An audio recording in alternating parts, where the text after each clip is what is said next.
Bienvenue à tous dans cette nouvelle vidéo YouTube. Aujourd'hui, on va parler des 3 erreurs que mes élèves font le plus souvent.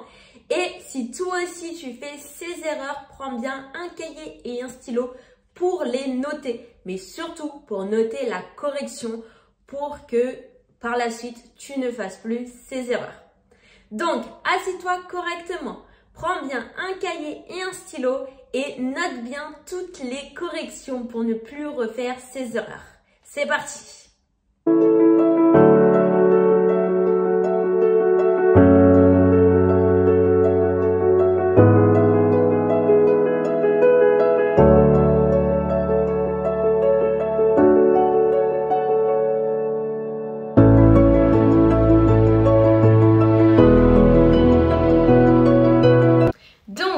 Tu l'as bien compris, on va voir aujourd'hui les 5 erreurs que beaucoup d'entre mes élèves font et on va les corriger ensemble. Reste bien jusqu'à la fin parce que vraiment la numéro 4, c'est celle que je vois toujours. Et pourtant, elle est très facile à éviter. Donc reste bien jusqu'à la fin et note bien du coup la correction si jamais toi aussi tu fais ces erreurs. Si jamais ces erreurs, tu ne les fais pas, c'est très bien pour toi et je te conseille de ne pas forcément les écrire parce que du coup, ça te fera trop de choses dans ton cahier et quand tu voudras du coup l'ouvrir pour réviser et pour voir, du coup, ça va te saouler très rapidement. Donc, le but, c'est pas de blinder ton cahier avec plein de choses et avec tout ce que je te donne. Non, le but, c'est de noter vraiment ce qui est intéressant pour toi. Donc, si ces erreurs-là, tu ne les fais pas besoin de les noter. Note uniquement celles que tu fais avec la correction. Comme ça, quand tu ouvriras ton cahier, il y aura beaucoup moins de choses décrites et ça sera beaucoup plus simple pour toi et motivant d'apprendre. La première erreur, du coup, c'est « Pouvons-nous commencer ?» Donc, dis-moi, toi, par quoi tu me traduirais la phrase « Pouvons-nous commencer ?» Je te laisse quelques instants pour réfléchir. Donc, on a le verbe pouvoir. D'accord? Donc, le verbe pouvoir en anglais, can. Très bien. Can, c'est un verbe modal. Donc, on doit commencer la phrase par un verbe modal vu que c'est une question. Donc là, pas besoin d'auxiliaire parce qu'on a un verbe modal. So, can. Très bien. Ensuite, on a besoin du sujet. Pouvons-nous, vu que du coup, on est deux, donc can we, commencer? Par quoi je vais traduire le verbe commencer. Start or begin. Très bien. So, j'ai beaucoup de personnes qui vont me dire du coup, can we start? À ton avis, où est l'erreur dans cette question? Une idée? Si tu n'as pas d'idée, je t'invite à écrire du coup la question can we get started? Et oui, donc pour pouvoir dire du coup, pouvons-nous commencer? Ne dis pas can we start et dis can we get started? Et oui, donc ça c'est la première erreur. J'ai beaucoup de personnes qui veulent utiliser du coup cette expression can we start, mais c'est vraiment, c'est un peu trop abrupt ou informel selon le contexte. Donc à la place, dis can we get started? Can we get started, c'est une tournure qui va être un petit peu plus courante et naturelle pour demander à commencer. C'est un peu plus poli, formel que can we start, on va dire. Donc par exemple, à la place de dire can we start the meeting, dis plutôt can we get started with the meeting, qu'on va tout simplement traduire par pouvons-nous commencer la réunion? Finalement, la traduction en français, c'est exactement la même. C'est juste la tournure de phrase, du coup, qui va être différente. Mais la signification, c'est exactement la même. OK? Mais du coup, la tournure de phrase avec le verbe get est plus naturelle en anglais. Et voilà donc pour la première erreur. On continue maintenant avec la deuxième erreur que je vois aussi souvent. C'est quand vous voulez traduire la phrase « Je suis d'accord avec toi ». En fait, Le problème généralement, chez la plupart des personnes qui veulent apprendre l'anglais, c'est que vous apprenez des mots mot à mot. Donc par exemple, voilà, vous apprenez une fenêtre, window, une porte, door. Et ensuite, pour parler anglais, vous prenez la phrase en français et vous la traduisez du coup mot à mot en fonction des mots que vous avez appris en anglais. Et vous créez votre phrase comme ça. Sauf qu'il faut savoir que l'anglais et le français, ce sont deux langues totalement différentes. Et on ne parle pas de la même façon en anglais qu'en français. Et vice-versa. On ne parle pas de la même façon en français et en anglais. Il y a des choses qui existent en français, comme par exemple le subjonctif, mais qui ne vont pas exister en anglais. Et vice-versa. Donc par exemple, en anglais, on a present continuous. En français, il n'y a aucune équivalence pour present continuous. Donc finalement, ça vous induit en erreur, tout simplement. Donc là, on va prendre la phrase « Je suis d'accord ». Généralement, vous voulez la traduire mot à mot, donc vous allez me dire « je », « I », le verbe « être », « je suis », « I am » et « d'accord » en anglais se dit « agree ». Donc quand vous voulez dire du coup « je suis d'accord avec toi », vous allez me dire « I am agree with you ». Donc si toi, tu aussi traduis la phrase « je suis d'accord avec toi » par « I am agree with you », prends bien ton cahier et ton stylo pour noter du coup l'erreur et ne plus jamais la refaire. Donc, pourquoi ici c'est faux? Tout simplement, en français, d'accord n'est pas un verbe. Donc, pour créer ma phrase, je suis obligée d'avoir un sujet et un verbe. Donc, je vais prendre le sujet « je » et je vais prendre le verbe be que je vais conjuguer, le verbe être, pardon, que je vais conjuguer en fonction de mon sujet « je » et ensuite, je vais mettre « d'accord ». Et ensuite, en fonction du coup de ma phrase, de mon sujet, je vais changer du coup le verbe être. Parce que d'accord n'est pas un verbe en français. Mais, et ce qui est différent en anglais, c'est que agree est un verbe d'action en anglais. Donc, je n'ai pas besoin de rajouter le verbe be vu que j'ai déjà agree qui est un verbe d'action et qui me sert du coup de verbe dans ma phrase. Donc, j'ai pas besoin de rajouter le verbe be parce que dans ces cas-là, ça me met de verbe dans ma phrase qui est inutile. Quand on parle au présent simple, on utilise aussi l'auxiliaire be. Donc là, vous pouvez me dire, oui, si c'est pas le verbe, c'est l'auxiliaire. Non, parce que quand on parle au présent simple, en anglais, l'auxiliaire, en fait, c'est le verbe be. Donc, je n'ai pas besoin de rajouter, en fait, le verbe be me sert d'auxiliaire, donc du coup, je n'ai pas besoin d'utiliser d'auxiliaire. Donc là, ça ne marche pas, d'accord? Je vais devoir utiliser l'auxiliaire do. Et que je peux très bien, du coup, utiliser avec agree. Parce que du coup, l'auxiliaire do et le verbe agree, du coup, c'est deux choses totalement différentes. Donc, note bien, à la place de dire I am agree with you, dis I agree with you. Rappelle-toi que agree est un verbe et donc pas besoin du verbe be parce que finalement ça me fait deux verbes dans ma phrase, c'est inutile. Maintenant, si agree est un verbe, si je veux mettre cette phrase à la négation, je ne suis pas d'accord avec toi, comment je vais créer la négation? Là, c'est très simple. On prend la règle du présent simple, parce que je parle au présent simple, ok? La règle, c'est quoi? La règle dit que je ne peux pas mettre la négation sur un verbe.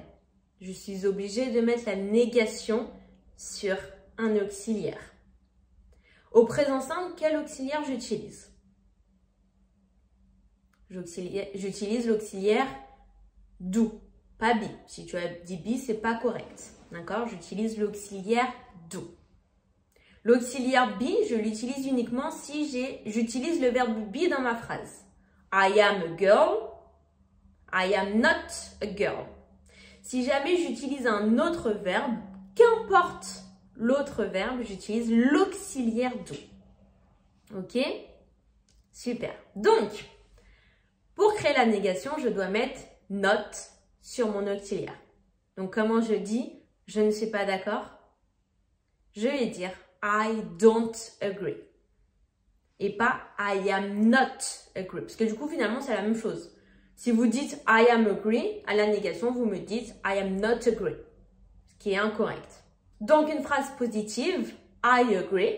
Phrase négative, I don't agree. Ou alors, vous avez aussi du coup la forme négative de agree qui est disagree. Donc, vous pouvez aussi dire I disagree. C'est la même chose. I don't agree, I disagree. Ça veut dire la même chose que tu n'es pas d'accord. Et voilà donc pour agree. Pour terminer aussi avec ce verbe, c'est un verbe qui est régulier. Donc, au passé, I agreed. En fait, agree, finalement, c'est un verbe. Donc, utilisez-le comme tout autre verbe. Oubliez qu'en français, ce n'est pas un verbe. Oubliez qu'en français, d'accord n'est pas un verbe. Et pensez en anglais. Agree est un verbe, donc je l'utilise comme j'utiliserais un verbe normal avec les règles des conjugaisons. Ok? Donc, note bien, agree est un verbe pour parler au présent, du coup, et dire que tu es d'accord avec quelqu'un. I agree with you. Donc, maintenant, pour la troisième erreur, là, on va parler prononciation. Donc, on va voir des petites erreurs de prononciation que mes élèves font régulièrement. Donc, si toi aussi, tu les fais, j'espère qu'après cette vidéo, tu ne les feras plus. Le premier mot, c'est un mot que tout le monde connaît, c'est ce mot-là. Donc, comment tu prononcerais ce mot-là?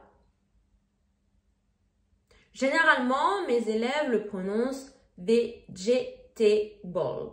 En fait, vous prononcez tout simplement toutes les syllabes.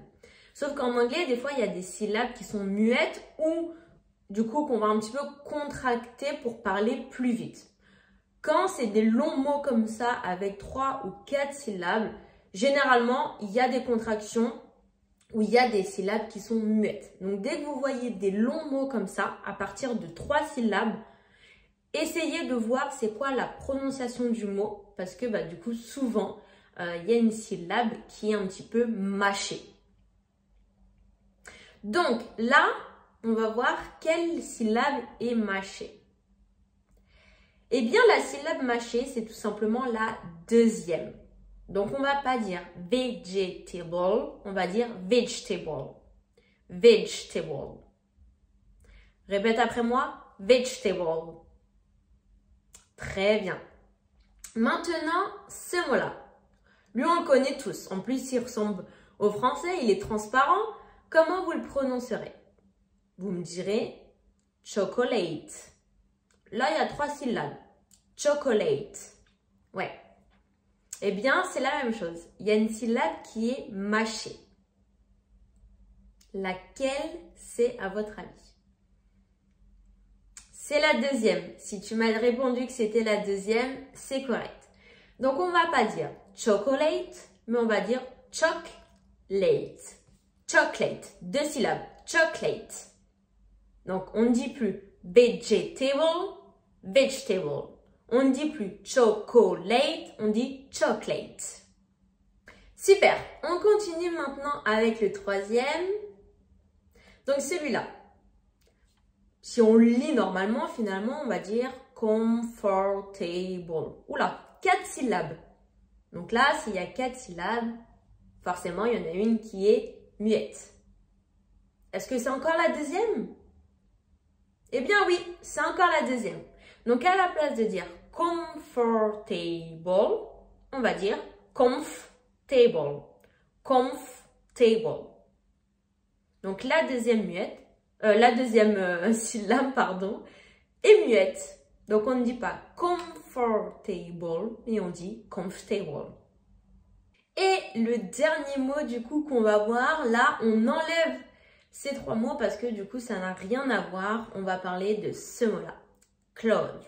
Donc là on va du coup voir 2 choses. Déjà premièrement la prononciation du TH. Il faut mettre la langue entre les dents. Clothes. Clothes. Très bien. Deuxièmement, à chaque fois, je dis, vous le verrez dans mes vidéos si certains d'entre vous font et suivent ma formation d'anglais en ligne. D'ailleurs, si jamais ça vous intéresse d'en savoir plus sur ma formation en ligne, tout est en lien dans ma description. Du coup, tous les liens que vous avez besoin de savoir concernant du coup la formation et le financement CPF. Parce que oui, vous pouvez du coup bénéficier de votre budget CPF, utiliser votre budget CPF pour suivre ma formation. Donc, toutes les informations sont en légende. Mais du coup, voilà, je répète à chaque fois qu'il faut toujours bien prononcer le S ou ES quand on parle au pluriel. Là, on ne va pas le prononcer. Donc, on ne va pas dire closes. Non, c'est pas bon. On va dire clothes. Ok? Donc, déjà, première chose à savoir, on ne fait pas le son S. On met bien la langue entre les dents pour prononcer le TH. Et on ne fait pas le son is à la fin pour prononcer du coup le ES. Parce que du coup, le ES, par exemple, change, changes. Watch, watches. Mais là, du coup, pour ce mot-là, on ne le prononce pas. Donc, on ne dit pas closes, mais on dit clothes. Et voilà du coup pour la dernière erreur que j'entends souvent. Donc si toi aussi tu as fait ou dans le passé tu as déjà fait une de ces 3 erreurs, note bien la correction dans ton cahier ou sur ta feuille pour du coup l'apprendre et ne plus refaire cette erreur. Dis-moi si cette vidéo t'a plu, si jamais cette vidéo t'a plu. Dis-le moi en commentaire, comme ça je vous referai d'autres vidéos sur les erreurs que mes élèves font et que peut-être toi aussi tu fais pour du coup vous donner la correction et que vous arrêtiez de faire ces erreurs.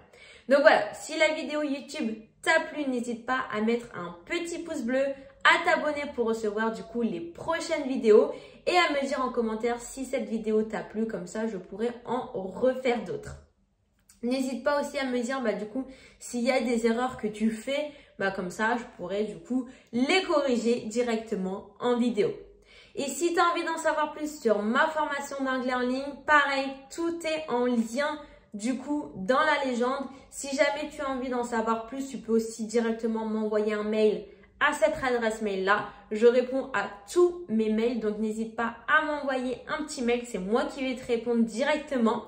Voilà, si tu veux en savoir plus sur la formation en e-learning, sur les formations en visioconférence ou sur le financement CPF, n'hésite pas du coup à m'envoyer ton petit mail avec toutes tes questions. Ça me ferait énormément plaisir et je te répondrai avec grand plaisir.